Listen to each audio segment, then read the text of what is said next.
There is something about an heirloom shotgun that defies understanding. My granddaddy's Browning sits like a holy relic in my home, untouched except to be meticulously cleaned on occasion, or in moments where the weight of it brings me comfort.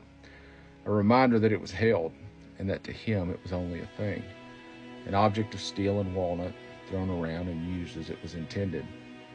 But for me it is 1,000 quiet mornings watching the sun break the night. It is him, it is a steady hand on my shoulder. It is a smell of gun oil and riverbank mud, of silence and reverence, and it stands quietly against the wall. It is sacred to me. Funny thing, reverence. We pass it down in odd packages, a watch, a flag, a Browning. It becomes sacred not because of what it is, but because of who held it and what they believed and what they were willing to stand for. And here's the part that's uncomfortable for polite dinner parties and cable news panels.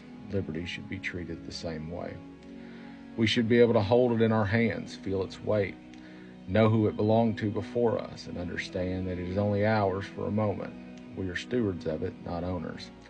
And yet we don't treat it that way, not anymore. We treat it like wallpaper, like background noise, like an entitlement printed on a coffee mug. We polish the heirloom and we ignore the Constitution. We teach our children to say the pledge but not to understand it. We have become a nation more interested in teaching obedience than curiosity, and that, friends, is a dangerous thing. Because liberty is not obedience, it is not ease. Liberty is not absence of disagreement. It is the riotous, sacred right to disagree without being silenced, jailed, or shot. Liberty is a question mark, not a period.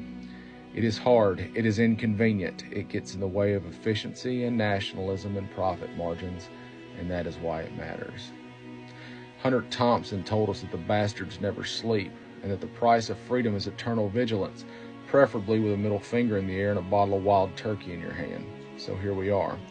We stand now, right now, in a moment that will be studied by our grandchildren, not remembered, not reminisced upon, but studied.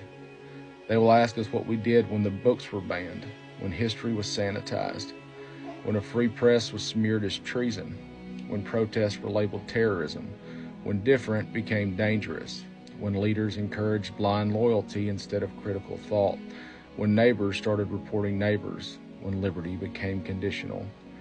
And they'll want to know where you were. And you may think this is dramatic. Good, it's supposed to be. Every generation gets a test, and no generation ever thinks it's theirs until it's too late. That's the thing about freedom. It's slow to vanish, but sudden to be missed. You don't notice it slipping out the back door while you're arguing over gas prices and hashtags. But make no mistake, we are being tested now. Will we allow our children to grow up without access to books that challenge them, offend them, even scare them, but ultimately teach them?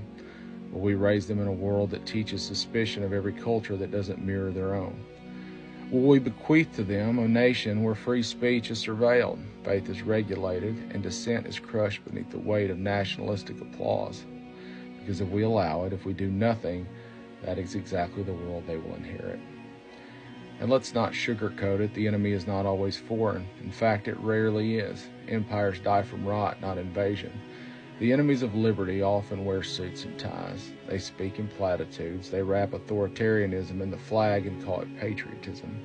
And they hand out Bibles with one hand and take away your rights with the other. They do not hate freedom.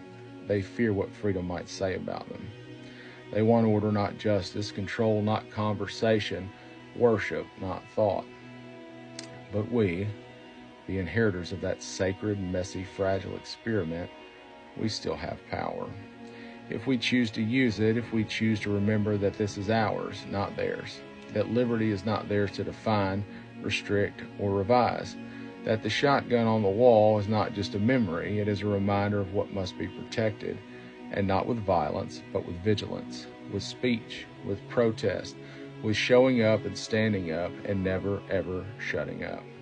Because one day your child will turn to you, perhaps in the quiet of a late night, when something they read or heard in school doesn't sit right, and they'll ask, "Did you know?" And you'll have to answer. And God help you if your answer is, "I did, and I did nothing." So polish the heirlooms, tell the stories, pass them down, but don't forget what else you hold. You hold the fire, the burden, the inheritance of liberty. Tend it well, speak boldly, and live freely, because if we lose this, if we fail, our children will inherit only the myth of freedom, the memory of what we let die. And no heirloom, no matter how sacred, will bring that back. Defiance till death.